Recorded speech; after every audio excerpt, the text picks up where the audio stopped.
Hello दोस्तों, आप सभी का स्वागत है आपके अपने YouTube channel CTB queen Himanshi ma'am पर। तो जैसा कि आप लोगों को पता है कि हम लोग इस क्लास में करते हैं दिसंबर 2021 से जनवरी 2022 में पूछे गए EVS के सभी क्वेश्चंस, जिसमें हमने 2 क्लासें कर ली थी। 17 और 20 दिसंबर 2021 के सारे क्वेश्चंस हम लोगों ने कर लिए थे। जिसने भी वो वाले वीडियो नहीं देखे हैं तो वो लोग हमारी प्लेलिस्ट में जाकर उनको देख सकते हैं।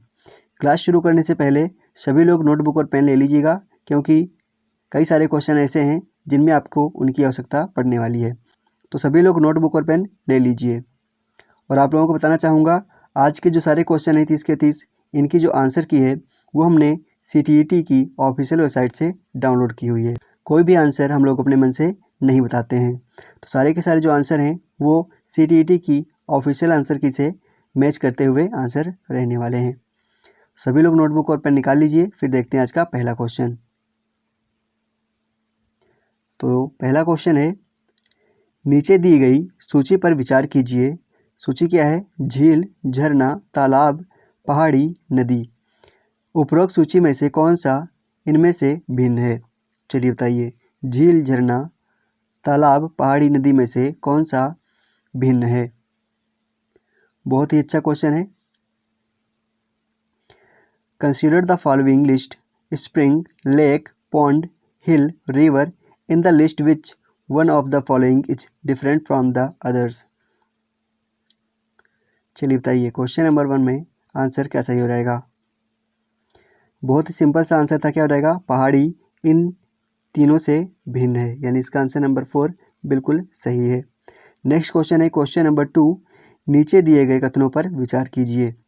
ऑप्शन नंबर फर्स्ट में लिखा हुआ है, गुजरात में लोग दाल के साथ चपाती खाते हैं और दाल में शक्कर डालते हैं। ऑप्शन नंबर बी में लिखा हुआ है, केरल में अधिकतर लोग किसी भी करी के साथ टेपियोका खाते हैं। ऑप्शन नंबर सी में लिखा हुआ है, कश्मीर में लोग नारियल के तेल में बनी हुई समुद्र की मछली खाते हैं। और ऑप्शन नंबर डी में लिखा हुआ है, गोवा के लोग सरसों के तेल में बनी हुई मछली खाते हैं। सही कथन को छांट कर आप लोगों को बताना है कि इनमें से वह कौन कौन से कथन है जो सही हो जाएंगे। ऑप्शन आपने यहाँ पर दिए हुए हैं। चलिए इसको पढ़ लीजिए, फिर इसका आंसर दीजिए। आपका जो CTET का पेपर होता है, इसमें EVS के पोर्शन में 15 नंबर का जो पेडागोजी का कंटेंट होता है, उसको छोड़ के जो 15 नंबर होते हैं वो आपके NCERT की बुक से डायरेक्ट पूछे जाते हैं।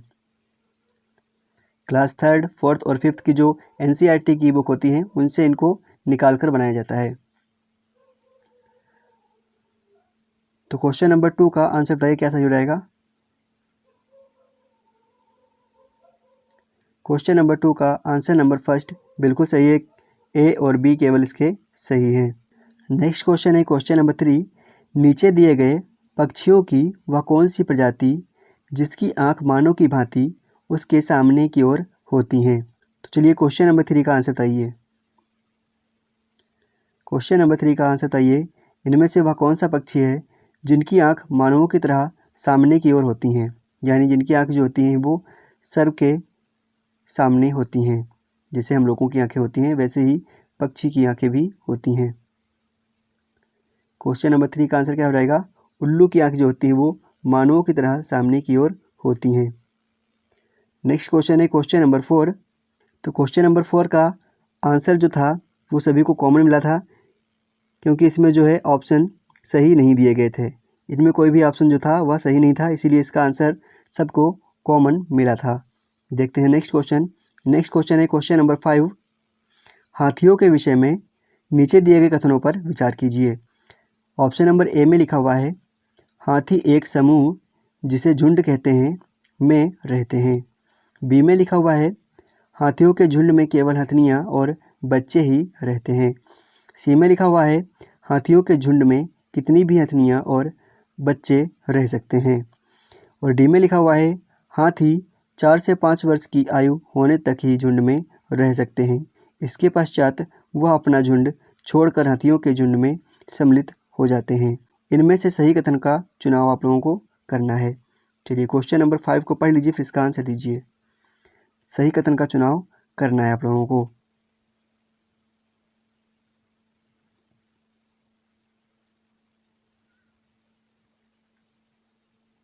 तो क्वेश्चन नंबर 5 का आंसर नंबर 3 जिसने भी लगाया रहेगा बिल्कुल सही।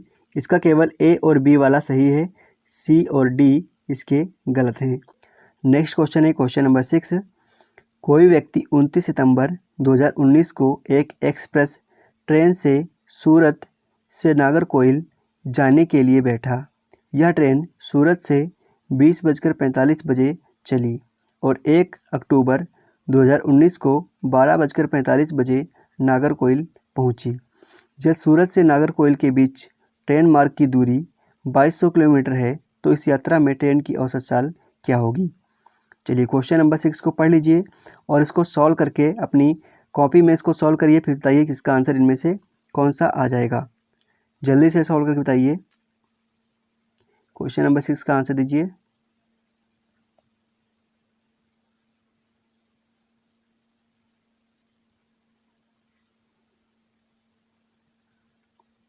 तो आई होप आप लोगों ने अब तक इसको लगा लिया होगा। अगर नहीं लगा पाए तो आप लोगों को बता दूं, इसका आंसर नंबर 3 बिल्कुल सही रहेगा, 55 kilometre per hour. Next question है क्वेश्चन नंबर 7। निम्नलिखित राज्यों में से किसके बगीचे में तेज पत्ता, छोटी इलायची, बड़ी इलायची और काली मिर्च उगते हैं। ऑप्शन नंबर फर्स्ट है पश्चिम बंगाल, सेकंड है गुजरात, थर्ड है केरल और फोर्थ है मध्य प्रदेश। चलिए क्वेश्चन नंबर 7 का आंसर दीजिए। जल्दी से इसका आंसर बताइए क्या हो जाएगा।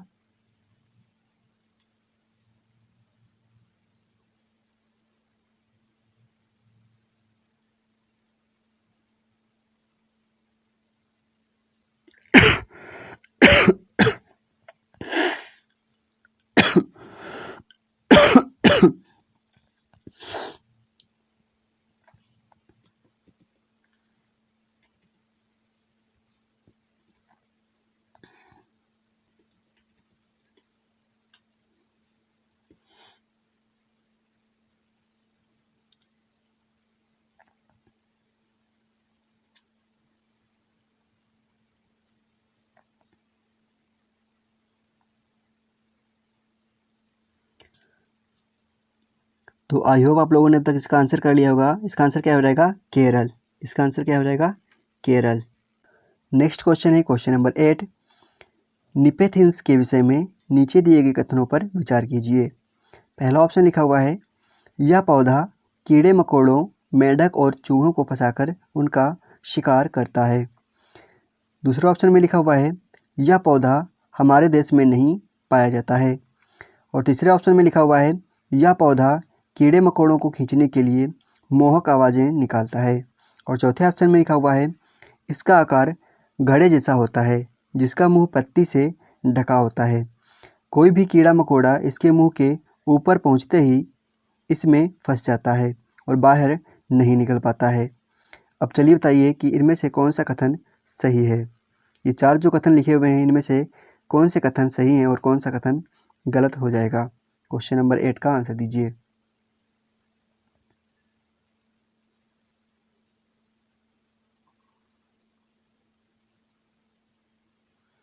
क्वेश्चन नंबर 8 का आंसर दीजिए।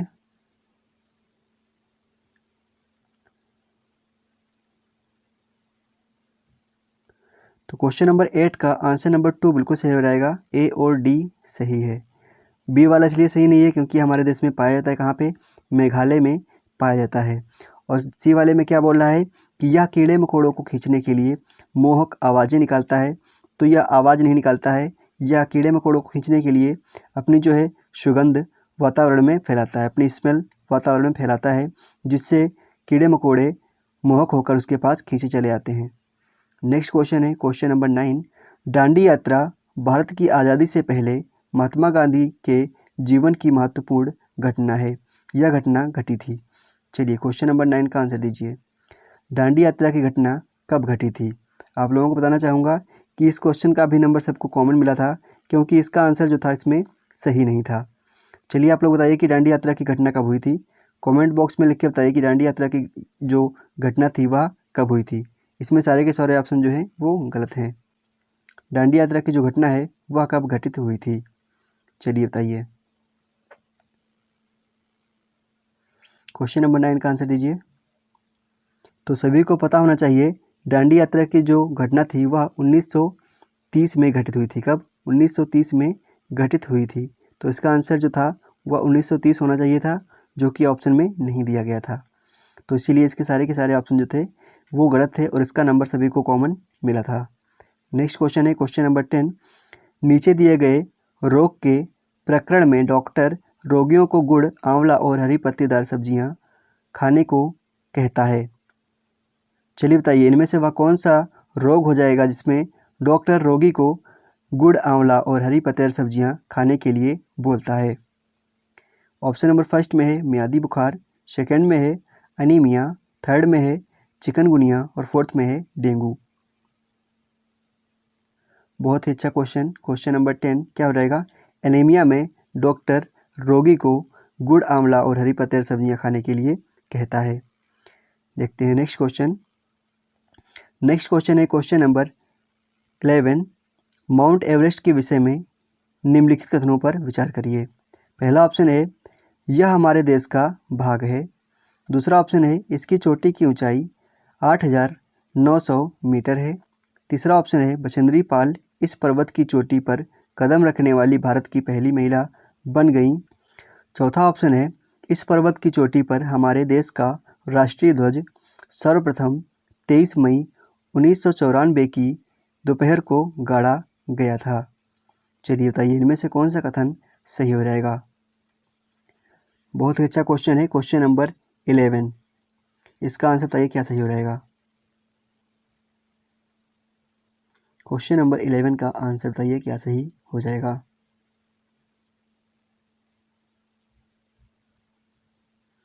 तो क्वेश्चन नंबर 11 का आंसर नंबर सेकंड जिसने भी किया है उसका बिल्कुल सही हो जाएगा। बी और सी, यह भारत का भाग नहीं है, यह नेपाल का भाग है और ये वाली बात तो हम लोगों ने कहीं एनसीईआरटी में पढ़ी ही नहीं है। तो इसका बी और सी वाला जो ऑप्शन जिसने भी किया था उसका सही हो जाएगा। नेक्स्ट क्वेश्चन है क्वेश्चन नंबर 12। एक डॉक्टर का घर एक्स पर स्थित है तथा उसका अस्पताल वाई पर स्थित है। डॉक्टर के घर से अस्पताल जाने के लिए कोई सीधी सड़क नहीं है, अतः डॉक्टर पहले ए पर जाता है जो कि एक्स के पूर्व में 500 मीटर दूरी पर है। फिर वह बी पर जाता है जो कि ए के ठीक दक्षिण में 400 मीटर दूरी पर है।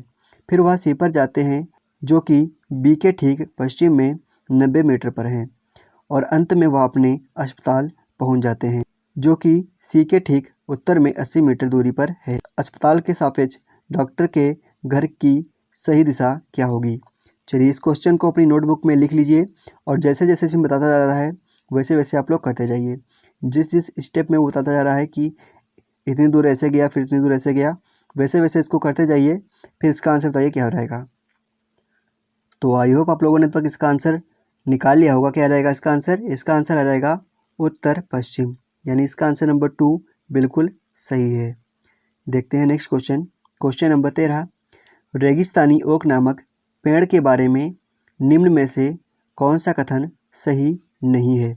जहाँ पर भी आप लोगों को नहीं देखने को मिल जाए सबसे पहले आप लोगों को उसके ऊपर ऐसे सर्कल बना देना है या फिर उसके ऊपर अंडरलाइन कर देना है और क्वेश्चन को ध्यान से पढ़ते हुए इसका आंसर देना है। लिखा हुआ है इनमें पत्तियों की जगह कांटे होते हैं।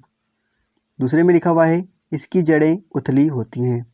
तीसरे में लिखा हुआ है यह अपने तने में जल संरक्षित करता है और चौथे में लिखा हुआ है यह 8 मीटर से अधिक ऊंचा होता है। चलिए रेगिस्तानी ओक नामक जो पेड़ होता है उसके बारे में कौन सा कथन सही नहीं है, यह आप लोगों को बताना है।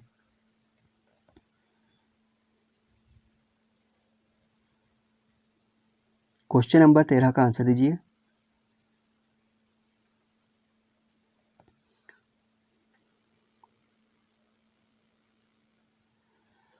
तो क्वेश्चन नंबर 13 का जिसने भी 3 और 4 किया है उन दोनों लोगों का सही है, क्योंकि इसके 2 ऑप्शन सही थे। जिसने भी इसका 3 किया था उसको भी इसका 1 नंबर मिला था और जिसने इसका 4 वाला ऑप्शन किया था उसको भी इसका 1 नंबर दिया गया था, क्योंकि इसके दोनों ऑप्शन जो थे ये सही थे। नेक्स्ट क्वेश्चन देखते हैं। Question number 14। कुड़ुक कहाँ के लोगों की भाषा है? चलिए बताइए, कुड़ुक जो लैंग्वेज है वह कहाँ के लोग बोलते हैं? मिजोरम, मणिपुर, मेघालय या Jharkhand? Kurukh is people of. चलिए क्वेश्चन नंबर 14 का आंसर दीजिए। सभी को पता है कुड़ुक झारखंड के लोग बोलते हैं। कहाँ के? कुडुख जो है वह झारखंड के लोग बोलते हैं। नेक्स्ट क्वेश्चन है क्वेश्चन नंबर 15, गुजरात के निकटवर्ती राज्य हैं। चलिए बहुत ही अच्छा क्वेश्चन, जिसको मैप आता है वो लोग इसको चुटकियों में सॉल्व कर देंगे। गुजरात के निकटवर्ती राज्य इनमें से कौन कौन से हैं, चलिए बताइए। तो क्वेश्चन नंबर 15 का ऑप्शन नंबर 4 जिसने भी लगाया रहेगा बिल्कुल सही। महाराष्ट्र, मध्य प्रदेश और राजस्थान गुजरात के निकटवर्ती राज्य हैं। आगे बढ़ने से पहले आप लोगों को बताना चाहूँगा, अभी हमारे ऐप पर दिवाली सेल चल रही है, जिसमें आप लोग अगर कोई भी 3 या 3 से ज़्यादा PDF परचेज़ करते हैं तो आप लोगों को वहाँ पे 100 रुपये का डिस्काउंट देखने को मिल जाएगा। प्ले स्टोर पर जाकर आप लोग हमारे मास्टर्स अड्डा ऐप को डाउनलोड कर लीजिए। वहाँ पे आप लोगों को NCERT की सारी जो क्लास 3 से लेकर 8 तक की जो बुक है हिंदी और इंग्लिश मीडियम दोनों में फ्री में पड़ी हुई हैं। प्रीवियस ईयर के सारे क्वेश्चन और विद आंसर की फ्री में वहाँ पर पड़े हुए हैं। और जो भी पेड नोट्स खरीदना चाहता है वो लोग पेड नोट्स भी खरीद सकते हैं। EVS का जो नोट्स है वो 100 रुपये का है, CDP का जो नोट्स है वो 150 रुपये का है, और हिंदी का जो नोट्स है वो 100 रुपये का है, SST का जो नोट्स है वो 100 रुपये का है। तो आप लोग वहाँ पर जाके कोई भी नोट्स खरीद सकते हैं। आप लोगों को इतना बताना चाहूँगा, अगर आप लोग कोई नोट्स खरीदते हैं तो उस नोट्स से कम 15-20 नंबर आपके और इंक्रीज हो जाएंगे। तो आप लोग नोट्स खरीद लीजिए। अब आप लोगों के पास में टाइम बहुत कम बचा हुआ है। अगर आप लोग अब लाइव क्लास देखेंगे फिर नोट्स बनाएंगे, या फिर बुक लेंगे फिर उनमें से नोट्स बनाएंगे, तो आप लोगों के पास इतना समय नहीं बचा हुआ है, तो आप लोग पढ़ नहीं पाएंगे, नोट्स ही बना पाएंगे केवल। तो आप लोगों के लिए बने बनाए जो नोट्स हैं आप लोग उनको परचेस कर लीजिए। तो आप लोग जाइए हमारी मास्टर्स अड्डा ऐप को डाउनलोड करिए और उसके अंदर जो मटेरियल दिया गया है उसको आप लोग पढ़िए और अपनी तैयारी को और मजबूत करिए। तो मास्टर्स अड्डा ऐप को डाउनलोड करना बिल्कुल भी मत भूलिए। देखते हैं नेक्स्ट क्वेश्चन। नेक्स्ट क्वेश्चन है क्वेश्चन नंबर 16 है, निम्नलिखित में से क्या प्राथमिक स्तर पर पर्यावरण अध्ययन शिक्षण का उद्देश्य है? तो फर्स्ट ऑप्शन में लिखा हुआ है पर्यावरणीय मुद्दों पर जागरूकता का विकास करना। सेकंड में लिखा हुआ है बच्चों में संख्यात्मक कौशलों का विकास करना। थर्ड में लिखा हुआ है बच्चों में सिर्फ सत्यात्मक कौशल का विकास करना। और फोर्थ में लिखा हुआ है बच्चों को विशेषज्ञ ज्ञान के अध्ययन के लिए तैयार करना। चलिए क्वेश्चन नंबर 16 का आंसर दीजिए। निम्नलिखित में से क्या प्राथमिक स्तर पर पर्यावरण अध्ययन शिक्षण का उद्देश्य है? तो क्वेश्चन नंबर 16 का आंसर नंबर फर्स्ट जिसने भी लगाया रहेगा बिल्कुल सही, पर्यावरणीय मुद्दों पर जागरूकता का विकास करना। नेक्स्ट क्वेश्चन है क्वेश्चन नंबर 17, कक्षा 5 का पाठ किसानों की कहानी बीज की जुबानी शुरू होती है मुख्य प्रश्न के द्वारा, जैसे जो भोजन हम खाते हैं उनको कौन पैदा करता है? मुख्य प्रश्न है बच्चों की सोच को नई दिशाओं में लेकर जाती है। बी है बच्चों के सीखने की प्रक्रिया में सहायता करती है। सी है बच्चों की स्मरण आधारित कौशल के विकास में सहायता करती है। डी है शिक्षक को कक्षा में अनुशासन बनाए रखने में सहायता करती है। चलिए क्वेश्चन नंबर 17 का आंसर दीजिए। क्वेश्चन नंबर 17 का ऑप्शन नंबर फर्स्ट वाला सही है, केवल ए और बी। देखते हैं नेक्स्ट क्वेश्चन। क्वेश्चन नंबर 18 लिखा हुआ है निम्नलिखित में से क्या पर्यावरण अध्ययन के पाठ्यचर्या के सुझावित थीम का उपथीम है? चलिए बताइए इनमें से वह कौन सा है जो थीम का उपथीम है? क्वेश्चन नंबर 18 का आंसर दीजिए। क्वेश्चन नंबर 18 का आंसर दीजिए।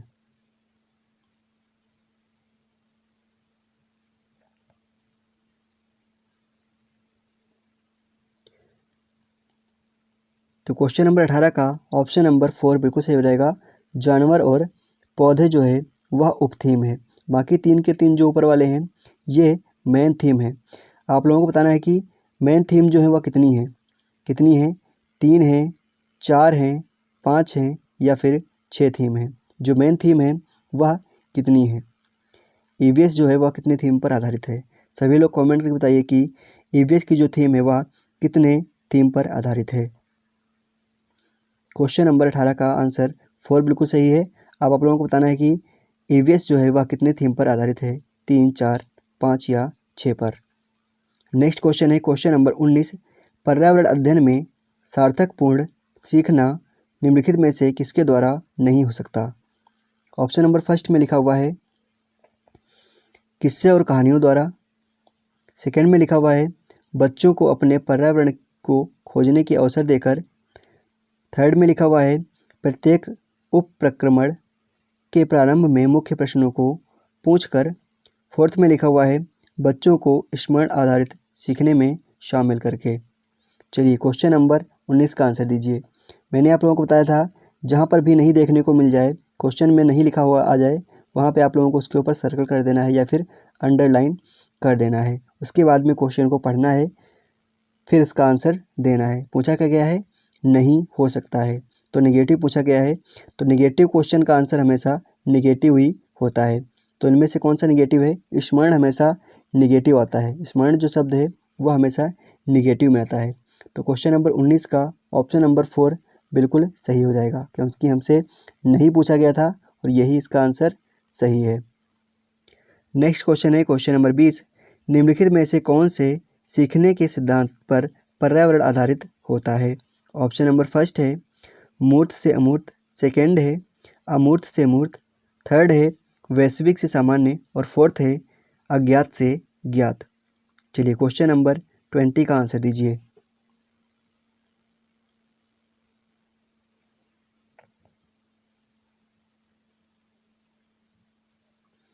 क्वेश्चन नंबर 20 का आंसर बताइए क्या हो जाएगा?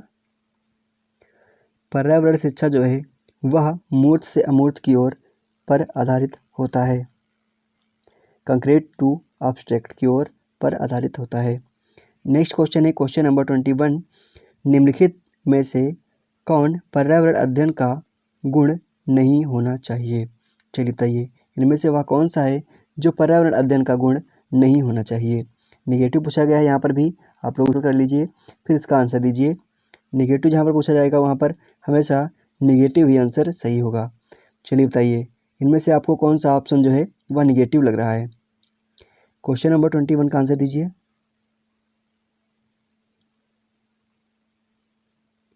क्वेश्चन नंबर 21 का आंसर नंबर 4 जिसने भी लगाया है वो हो जाएगा बिल्कुल सही। यह एक विषय क्षेत्र है, यही इसका आंसर गलत है, इसीलिए यह सही है। देखते हैं नेक्स्ट क्वेश्चन। क्वेश्चन नंबर 22 लिखा हुआ है भोजन किस प्रकार से खराब होता है, इससे संबंधित प्रयोग के संचालन में एक पर्यावरण अध्ययन का शिक्षक बच्चों की सहायता करता है। निम्नलिखित में से क्या इस प्रयोग में प्रक्रिया आधारित सीखने का उद्देश्य नहीं होगा? यहाँ पर भी आपके से क्या पूछा गया है, क्या उद्देश्य नहीं होगा? इनमें से वह कौन सा ऑप्शन है जो इसका उद्देश्य नहीं है? ऑप्शन नंबर फर्स्ट में लिखा हुआ है अवलोकन और सूचना दर्ज करना, सेकंड में लिखा हुआ है विश्लेषण करना, और थर्ड में लिखा हुआ है प्रयोग करना, फोर्थ में लिखा हुआ है स्मरण करना। चलिए क्वेश्चन नंबर 22 का आंसर दीजिए।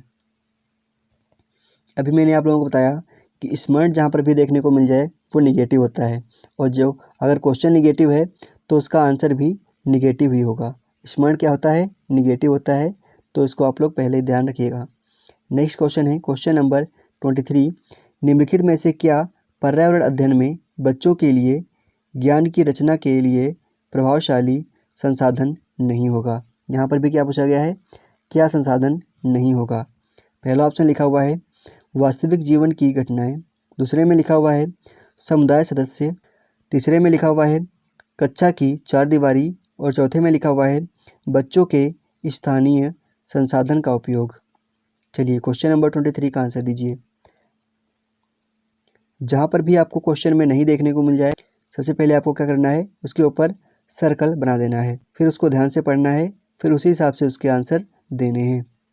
क्वेश्चन नंबर 23 का आंसर नंबर 2 बिल्कुल सही हो रहेगा। इसका कक्षा की चारदीवारी नहीं होगा, बाकी सारे के सारे ऑप्शन जो थे वह सही थे। ये आप लोगों को देखने में ही सही लग रहा होगा, या आप लोगों को देखते ही लग रहा होगा कि ये नेगेटिव है, और नेगेटिव क्वेश्चन का नेगेटिव आंसर ही हमेशा सही होता है। देखते हैं नेक्स्ट क्वेश्चन। Question number 24। निम्नलिखित में से कौन सी युक्त युक्तियों के द्वारा कक्षा 5 के उप विषय बोलती इमारतें एक पर्यावरण अध्ययन के शिक्षक के द्वारा अर्थपूर्ण तरीके से संपादित की जा सकती हैं?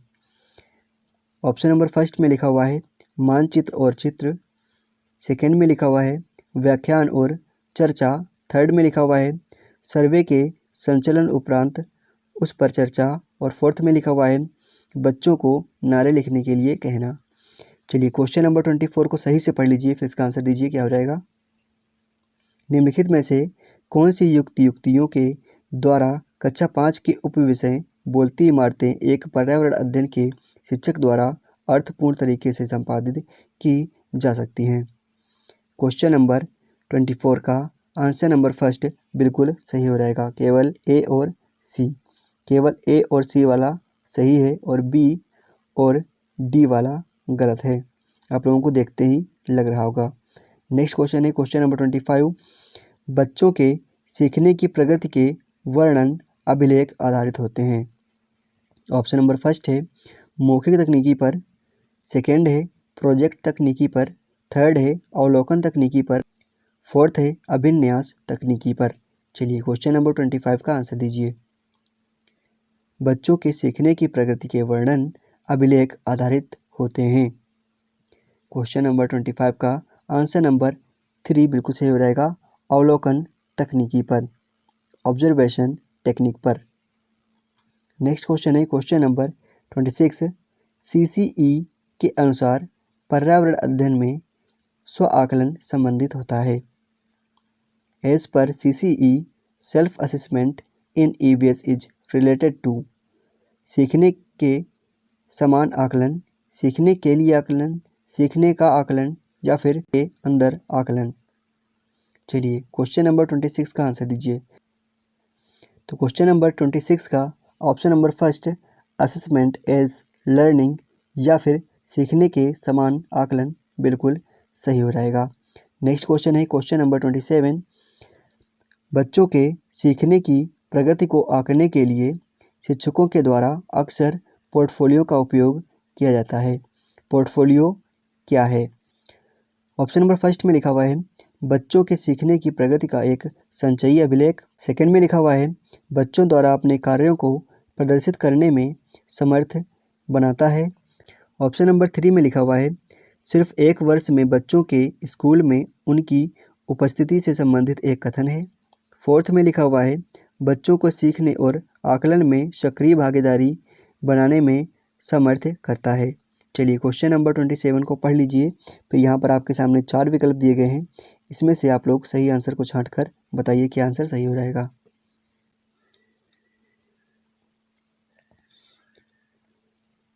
क्वेश्चन नंबर 27 का आंसर बताइए क्या हो जाएगा। जहाँ पर भी आप लोगों को केवल सिर्फ मात्र ओनली ऐसा वर्ड देखने को मिल जाए, समझ लीजिए कि वह जो ऑप्शन है वह निगेटिव है। आप लोगों को उसको कट कर देना है। जब तक उसका क्वेश्चन अगर निगेटिव है तब तक वो सही हो जाएगा, निगेटिव वाला आंसर। अगर क्वेश्चन पॉजिटिव है तो निगेटिव वाला आंसर जो है वह गलत हो जाएगा। और यहाँ पर हमारे सामने जो क्वेश्चन है वह पॉजिटिव है, इसीलिए जो निगेटिव वाला ऑप्शन है केवल सिर्फ मात्र और एक ही ऐसे जो क्वेश्चन ऑप्शन होते हैं वह हमेशा गलत हो जाते हैं, यानी इसका सी वाला ऑप्शन जो है वह गलत है। बाकी सारे के सारे जो थे ए, बी और डी वे सही हैं, यानी इसका आंसर नंबर 4 बिल्कुल सही हो जाएगा, ए, बी और डी। नेक्स्ट क्वेश्चन है क्वेश्चन नंबर 28। पर्यावरण अध्ययन में बच्चों के लिए संवेदनशील मुद्दे जैसे लिंग भेद का अर्थपूर्ण संपादन किया जा सकता है। ऑप्शन नंबर फर्स्ट है बच्चों के मध्य बातचीत का संचालन करके, सेकंड है व्याख्यान का आयोजन करके, थर्ड है व्याख्यान के पश्चात चर्चा का आयोजन करके और फोर्थ है प्रदर्शनी का आयोजन करके। चलिए क्वेश्चन नंबर 28 का आंसर दीजिए। पर्यावरण अध्ययन में बच्चों के लिए संवेदनशील मुद्दे जैसे लिंग भेद का अर्थ संपादन किया जा सकता है। चलिए क्वेश्चन नंबर 28 का आंसर दीजिए। तो क्वेश्चन नंबर 28 का आंसर नंबर फर्स्ट बिल्कुल सही है, बच्चों के साथ या बच्चों के मध्य बातचीत का संचालन करके। नेक्स्ट क्वेश्चन है क्वेश्चन नंबर 29। निम्नलिखित में से कौन पर्यावरण अध्ययन में बच्चों के आकलन के लिए सबसे कम उपयुक्त है? सबसे कम पूछा गया है, यानी निगेटिव ही हम लोगों से पूछा गया है, तो आप लोगों को इसका आंसर भी निगेटिव यहाँ से छांटना है कि सबसे कम कौन सा उपयुक्त हो जाएगा। चलिए क्वेश्चन नंबर 29 का आंसर दीजिए। सबसे कम उपयुक्त इनमें से कौन सा हो जाएगा? बंद अंत वाले उत्तर, बंद अंत वाले उत्तर जो होते हैं वो सबसे कम उपयोगी होते हैं। नेक्स्ट क्वेश्चन है क्वेश्चन नंबर 30। निम्नलिखित में से क्या पर्यावरण अध्ययन में आकलन का संकेतक होना चाहिए? ऑप्शन नंबर फर्स्ट में लिखा हुआ है सहयोग, सेकंड में लिखा हुआ है स्मरण करना, थर्ड में लिखा हुआ है पेपर पेंसिल परीक्षण और फोर्थ में लिखा हुआ है पाठ्य पुस्तकें। यहाँ पर फोर्थ में लिखा हुआ है पाठ्य पुस्तकें। चलिए क्वेश्चन नंबर 30 का आंसर दीजिए। निम्नलिखित में से क्या पर्यावरण अध्ययन में आकलन का संकेतक होना चाहिए? आकलन का संकेतक इनमें से क्या होना चाहिए, चलिए बताइए। क्वेश्चन नंबर 30 का आंसर दीजिए। स्मरण करना मैंने आपको बताया था कि निगेटिव होता है। पेपर पेंसिल परीक्षण उतना सही नहीं है। पाठ्य पुस्तकें भी निगेटिव ही होता है एक प्रकार से। तो इसका आंसर नंबर फर्स्ट बिल्कुल सही हो गया, सहयोग करना। तो ये थी आज की हमारी क्लास। आई होप आप लोगों को क्लास अच्छी लगी होगी। अब आप लोगों को बताना है कि आपके 30 क्वेश्चन में से कितने क्वेश्चन सही हुए हैं। तो अगर आप लोगों को इस क्लास की PDF चाहिए तो आप लोग मास्टर्स अड्डा द लर्निंग ऐप डाउनलोड करिए। वहाँ पर आप लोगों को इस क्लास की PDF आंसर की के साथ में देखने को मिल जाएगी। ये आपके आंसर की है, आप लोगों को इसके साथ में वहाँ पर इसको देखने को मिल जाएगी। ये वाली PDF आंसर की के साथ में देखने को मिल जाएगी। मास्टर्स अड्डा द लर्निंग ऐप आप लोगों को प्ले स्टोर पर मिल जाएगी। वहाँ पर आप लोग सर्च करिए मास्टर्स अड्डा the learning app. Purple colour का लोगो है, ऐसा बन के आ जाएगा, उसको आप लोग डाउनलोड कर लीजिए। लॉगिन करके आप लोग यूट्यूब क्लास नोट्स में जाएंगे, वहाँ पर आपको इस क्लास की PDF मिल जाएगी। चलिए मिलते हैं आप लोगों को नेक्स्ट वीडियो में, तब तक के लिए जय हिंद जय भारत।